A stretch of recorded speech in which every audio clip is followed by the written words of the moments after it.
नमस्ते बच्चों, आपका बहुत बहुत स्वागत है आज की क्लास के अंदर। तो हम आगे वाले टॉपिक के ऊपर बढ़ते हैं। 1 मिनट का समय दीजिए और इसी को कंटिन्यू करते हुए लिखिए हेयर। इसी को कंटिन्यू करते हुए लिखिए here K is the constant of galvanometer.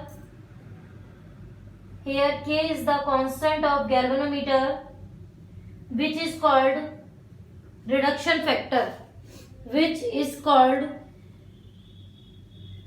reduction factor। ठीक है, तो इसका मतलब क्या हो गया, I proportional 5। यही हुआ ना, लिख लीजिए I proportional 5। ओके, अब हम नेक्स्ट क्वेश्चन देखेंगे। वो 1 नंबर में पूछा जाता है कि what is the radial field. आपका जो क्वेश्चन है वो इस टाइप से आता है, what is the radial field. तो हेडिंग डाल दीजिए रेडियल फील्ड, इसी का ही पार्ट है। गैल्वेनोमीटर कंप्लीट होने में थोड़ा समय लगेगा। जब ये कंप्लीट होगा तो मैं बता दूंगी, आपको खुद ही पता चल जाएगा कि कंप्लीट हो गया। ये सब इसी के पार्ट चल रहे हैं अभी, और इसमें भी सस्पेंडेड कॉइल गैल्वेनोमीटर का ही काम चल रहा है।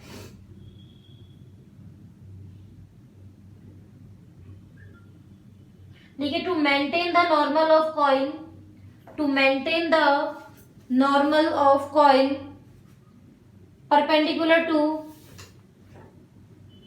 perpendicular to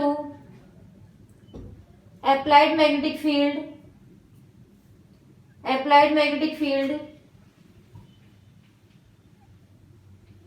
radial magnetic field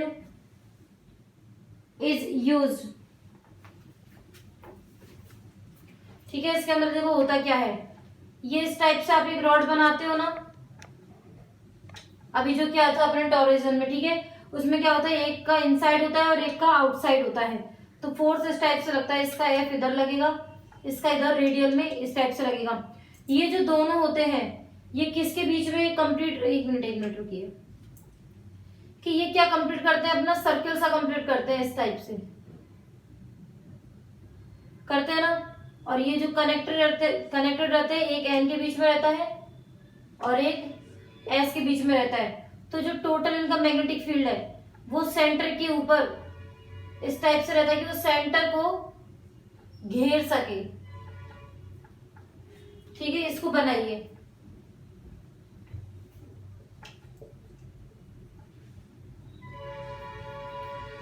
इसको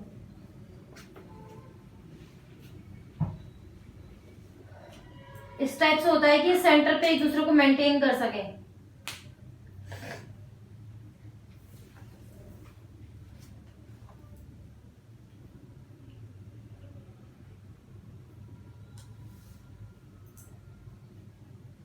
For this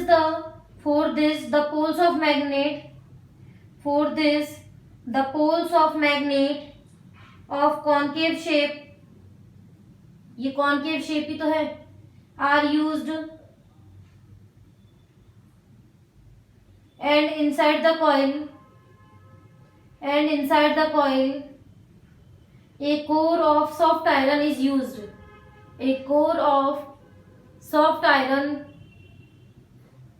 is used,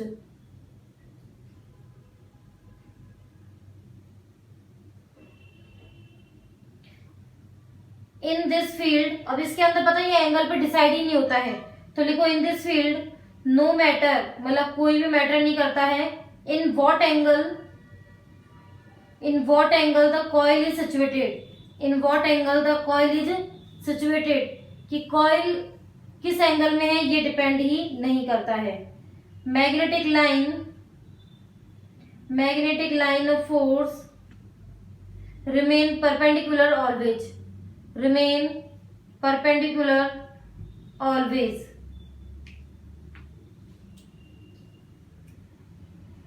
next heading डाल दीजिए वर्किंग। बात करते हैं वर्किंग की। इसमें एक छोटी सी मिस्टेक हमने क्या करी है कि बार बार हम इस लेंथ को एल ले लेते हैं, जबकि ये करंट है आई और जो ये लेंथ है ना ये बी है। अब हम बात कर रहे हैं इसकी वर्किंग की। वर्किंग कराने से पहले मैं आपको एक चीज बता दूं कि जो मिरर बताया था इसने इस टाइप से है, घूमेगा पहले यूं, फिर वापस अपनी पोजीशन पे आएगा। ठीक है, यूं। अब मिरर है ना, मिरर का काम क्या होता है कि जितना एंगल इधर लिया है उतना ही एंगल इधर लेगा। तो यदि हम इधर से इधर जाने में फाई एंगल ले रहे हैं तो इधर से इधर अपने आप ही फाई एंगल हो जाएगा। टोटल जो होगा वो 2 फाई एंगल होगा, क्योंकि हम लैंप स्केल मेथड किया ना। लैंप स्केल मेथड यही है कि जितना आप इधर जा रहे हो मिरर का काम है उतना ही इधर दिखा देगा। तो इधर हमने फाई ले लिया, फाई इधर हो गया, टोटल मिला के 2 फाई एंगल हो गया। ठीक है, उसके अकॉर्डिंग काम करना है। तो लिखिए to find deflection in suspended coil galvanometer, the lamp scale arrangement is used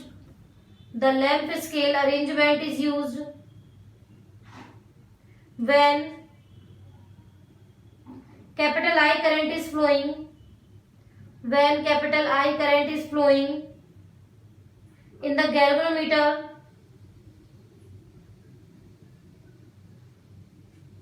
Then the mirror at phosphor bronze wire get deflected by an angle phi.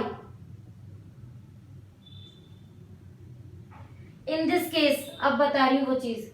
In this case, the incident ray get deflected by 2 phi angle after reflection from mirror.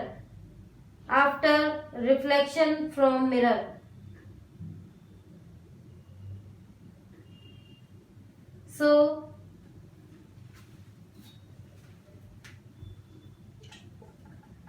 tan 2 phi is equal to small t upon capital D. फिर लिखोगे because 2 phi is very small, so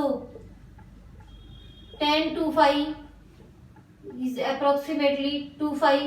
2 phi is equal to क्या हो गया, small t upon capital D, और phi is equal to क्या हो गया, small t upon 2 capital D. ये नोट कर लो।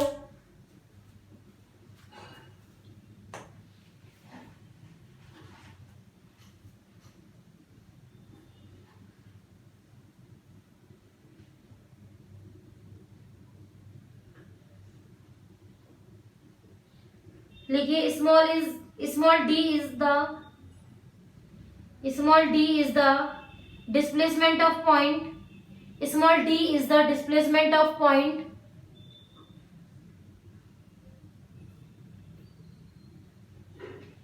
and capital D is the perpendicular distance of scale.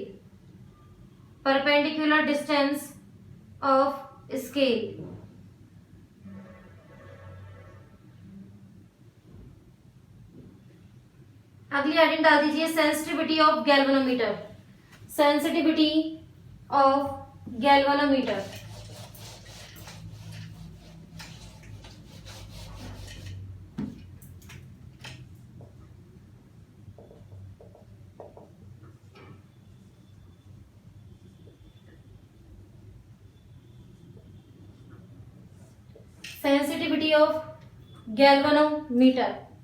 तो लिखो if in a galvanometer deflection is produced due to very small current, then the galvanometer is called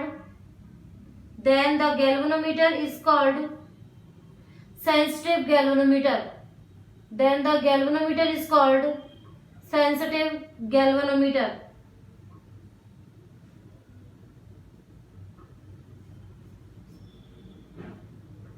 For this, अब देखो for this क्या कर रहे हैं।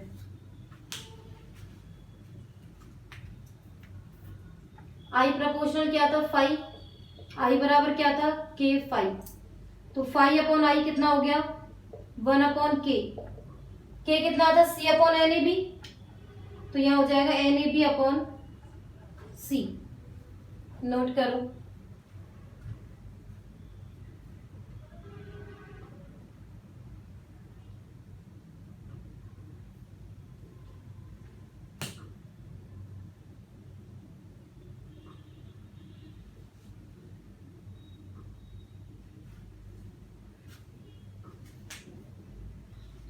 ये लिख लिया। उसके बाद आप लिखोगे current sensitivity. Current sensitivity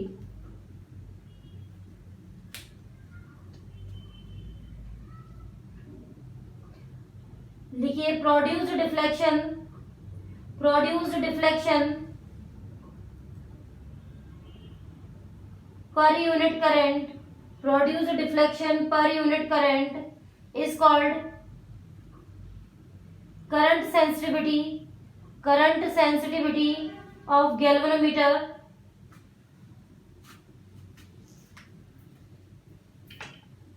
SI is equal to phi upon I, और ये वापस हो जाएगा NAB upon C is equal to 1 upon K।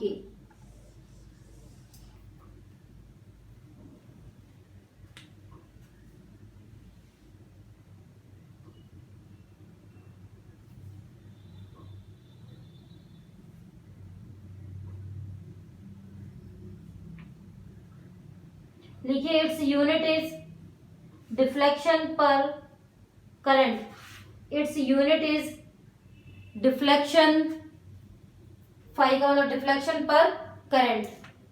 ठीक है, अगली हेडिंग डलेगी वोल्टेज सेंसिटिविटी। वोल्टेज सेंसिटिविटी लिखिए in a galvanometer deflection produced in a galvanometer the deflection produced due to unit potential difference is called voltage sensitivity of the galvanometer। voltage sensitivity of the galvanometer, यहाँ phi upon आई था, यहाँ होगा phi upon B. लिखिए इसको,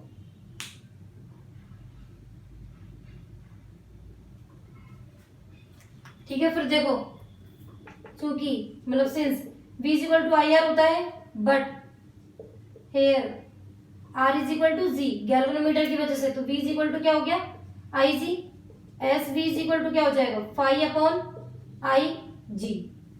phi upon I क्या होता है S I, तो एस आई अपॉन जी।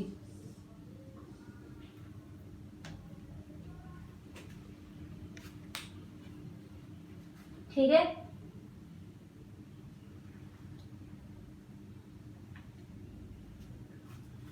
अगला है, ये तो छोटे छोटे से पॉइंट है, सब इसी के अंदर है।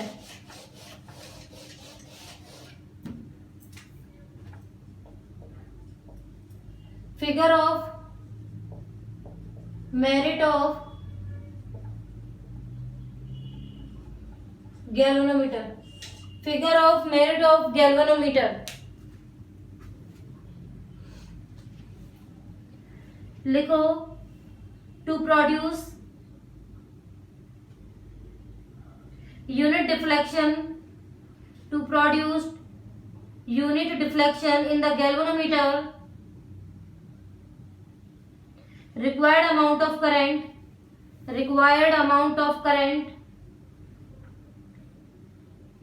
is called figure of merit। इसमें थ्योरी है, ये कह रहा है कि टू प्रोड्यूस यूनिट डिफ्लेक्शन, कि यदि हम एकांक डिफ्लेक्शन चाहते हैं तो हमें जितने अमाउंट की करंट चाहिए कि वो फिगर ऑफ मेरिट गैल्वेनोमीटर होगी। ठीक है, this is equal to the inverse of sensitivity, this is equal to the inverse of sensitivity.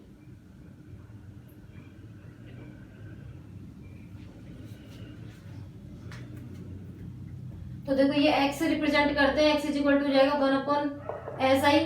SI is equal to तो क्या होता है 5/I, 5/I मतलब कि हम NAB/C कर रहे थे ना, तो यहाँ हो जाएगा NAB/C और ये हो जाएगा K के इक्वल। और इसकी जो यूनिट होगी वो क्या हो जाएगी, करंट पर डिफ्लेक्शन, करंट पर डिफ्लेक्शन।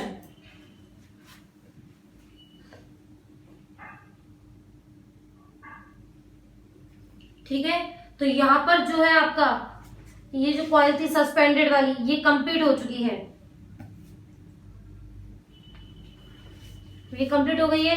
और जो पिवोटेड है उसे हम करेंगे, लेकिन थोड़ा सा रेस्ट देते हैं, हम थोड़ा क्वेश्चन आंसर्स को देख लेते हैं जब तक, ठीक है, वरना क्वेश्चन आंसर करना भी बहुत हैवी पड़ जाएगा।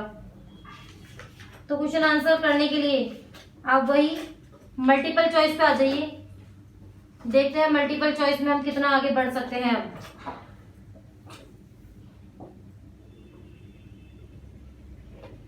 मल्टीपल चॉइस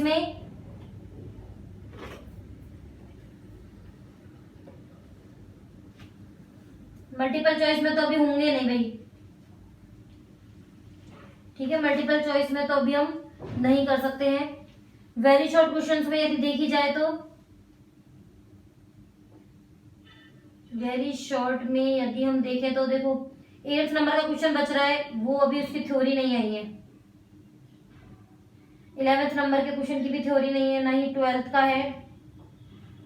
इसमें देखो ये है क्वेश्चन नंबर 13, वेरी शॉर्ट का क्वेश्चन नंबर 13।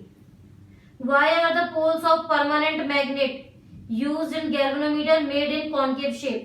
बताया था रेडियल फील्ड के लिए, रेडियल मैग्नेटिक फील्ड के लिए, ठीक है। तो ये लिखेंगे concave poles produce strong uniform and radial magnetic field.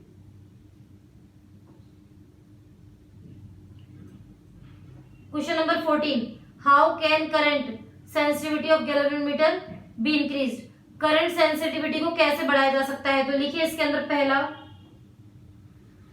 Bye increasing the number of turns, by increasing the number of turns,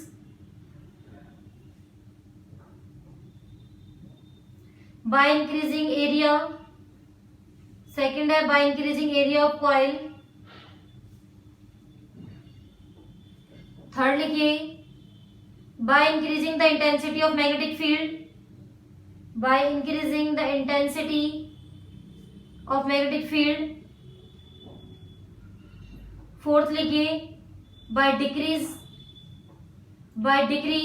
the torsion constant theta, by decrease the torsion constant theta of its suspension fiber, of its suspension fiber।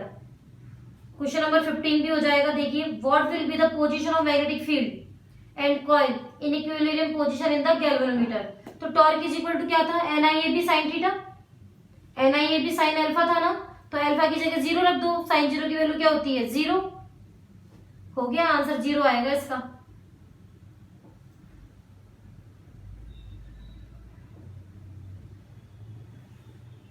Very short में इतने ही कर पाएंगे हम। Short answer में देखें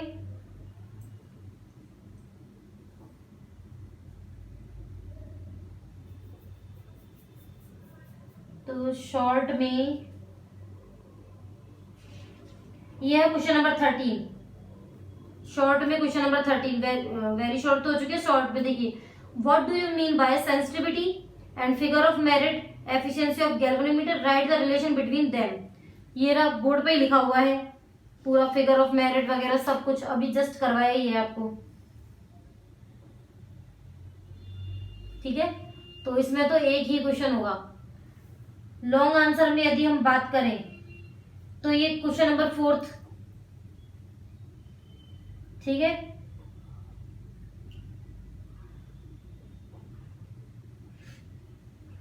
और ये question number 5, question number 4 और क्वेश्चन नंबर 5।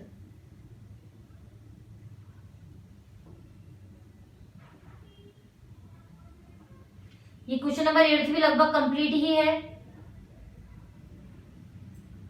ये सेंसिटिविटी वाला। ठीक है, ये बड़े क्वेश्चनों की तो टेंशन नहीं है कुछ भी। अब हम देखते हैं न्यूमेरिकल हम कौन कौन से कर सकते हैं। तो देखिए न्यूमेरिकल नंबर 4th, अभी आप 4th वाला कर सकते हो। अब 4th वाला कैसे कर सकते हैं वो देखते हैं हम।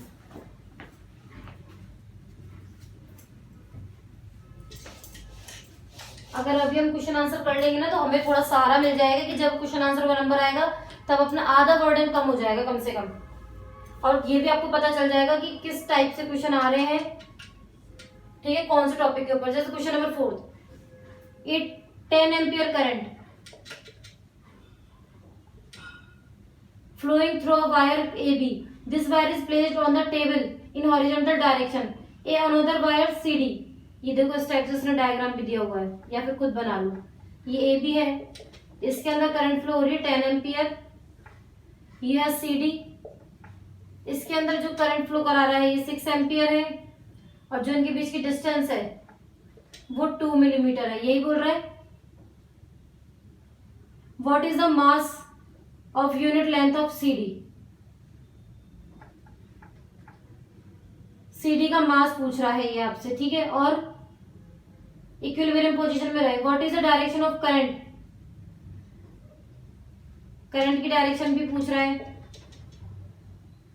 और इसमें जो G दिया हुआ है वो 10 मीटर पर सेकेंड स्क्वायर दिया हुआ है।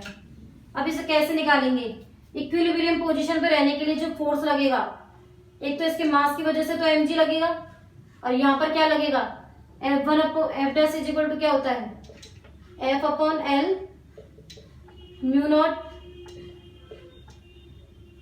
देखो F डैश क्या हुआ यहाँ पर F upon L mu not upon 4 pi 2I1 I2 upon R, यही होता है। अब यहां से निकालते हैं देखो हम चीजों को। तो एक ये किसको बैलेंस कर रहा है, mg को बैलेंस कर रहा है। तो ये टोटल किसके बराबर हो गया, mg के बराबर हो गया।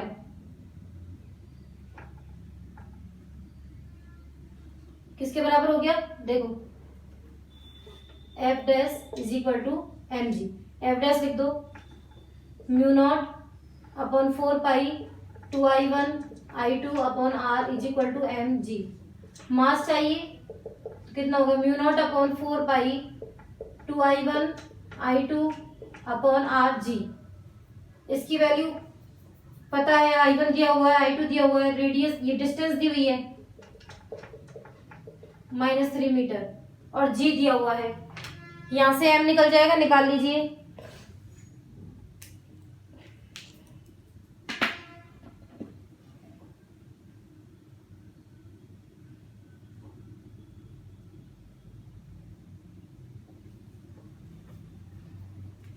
और जो आंसर आएगा वो किस में आएगा, किलोग्राम पर मीटर में इसका आंसर आएगा, unit.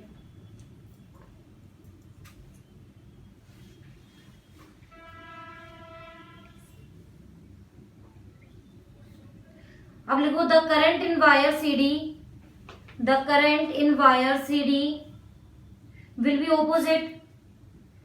Opposite to the wire AB। ठीक है, ऑपोजिट होगी जो इसकी डायरेक्शन होगी।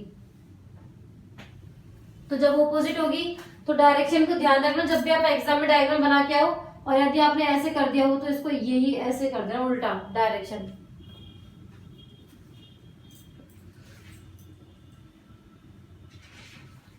फिफ्थ तो हमने कर लिया है।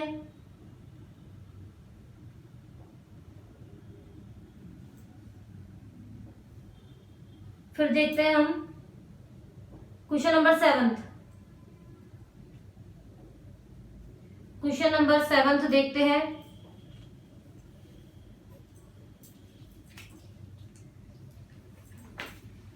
देखो एग्जाम में आने वाले क्वेश्चन तो ये है नहीं बहुत ज्यादा, बस जितने आप कर सको स्वेच्छा से उतने कर लीजिए। मैं तो जो फॉर्मूले बेस्ड हैं, जो हो सकते हैं भाई करना चाहते हैं ना कुछ बच्चे सारे, तो उनके हिसाब से करा रही हूँ। ए proton enters in the magnetic field 0.2 Tesla perpendicular with the speed 6 into 10⁵ metre पर second. Calculate the acceleration and radius of the path, ये पूछा है। और इसने आपको प्रोटॉन पहले ही दे रखा है, तो प्रोटॉन दे रखा है, तो charge of proton 1.6 10⁻⁻19 coulomb. Mass of proton, ये हमको याद रखना ही पड़ेगा, कुछ बच्चों को तो याद भी है ये, ठीक है। अब फोर्स कितना होता है, फोर्स इसके अंदर दिया हुआ है क्या, नहीं, देखो फोर्स कितना होता है ये निकालना है ना, तो कैसे निकलेगा, F/mp। एक्सेलरेशन तो F/mp से निकलेगा। F इज इक्वल टू क्या होगा, QVB। अब साइन वाइन लगाएंगे कि इसके अंदर एंगल कितना दे रखा है, कुछ दे नहीं रखा है, तो F बराबर QVB। Q कितना है, QPVB, ठीक है। तो AP कितना हो गया, देखो QPVBMP, इसमें वैल्यू पुट करना, यहां से तो एक्सेलरेशन आ जाएगा,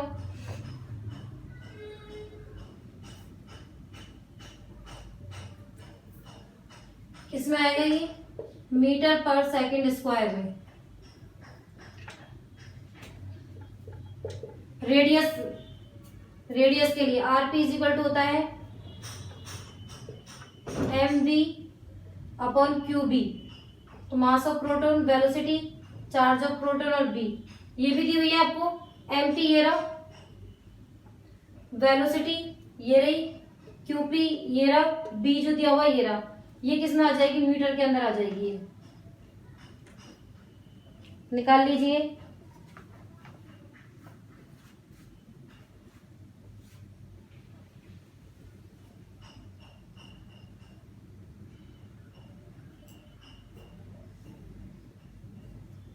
इसके बाद एक हम बहुत इजी क्वेश्चन करने वाले हैं, question number 8।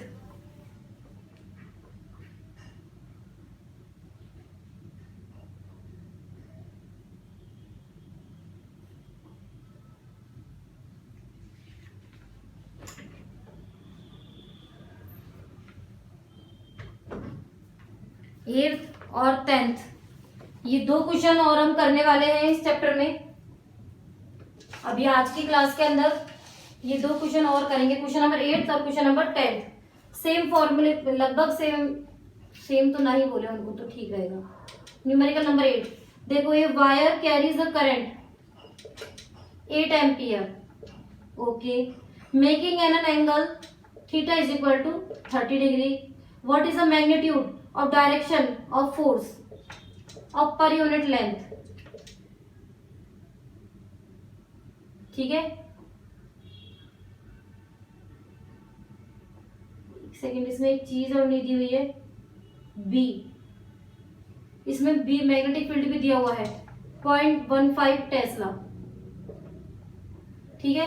F is equal to क्या होता है, F/L इज इक्वल टू, बताओ, या फिर F इज इक्वल टू क्या होता है, ILB साइन थीटा, ठीक है। पर यूनिट लेंथ पूछा है, IB साइन थीटा, I कितना है 8.15 साइन 30, साइन 30 कितना होता है 1/2, 4 इंटू, तो ये आ गया 0.6 न्यूटन पर मीटर, 0.6 न्यूटन पर मीटर।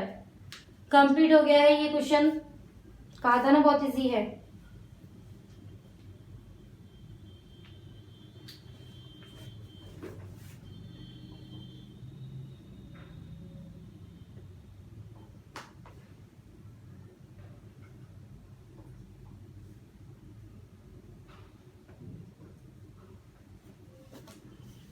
क्वेश्चन नंबर 10, आज की क्लास का last question.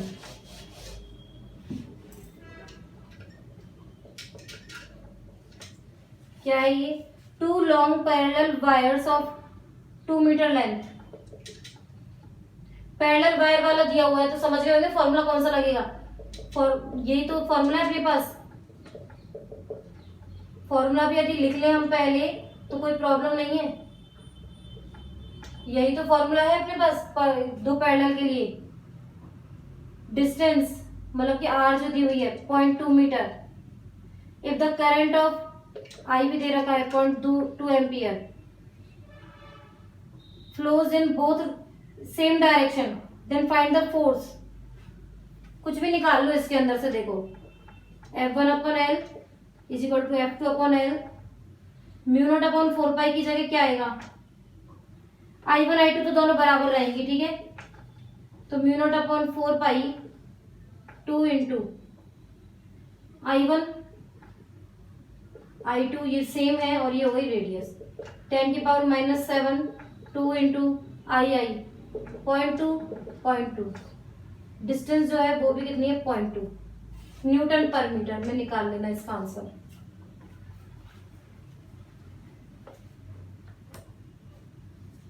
Very simple, complete कीजिए।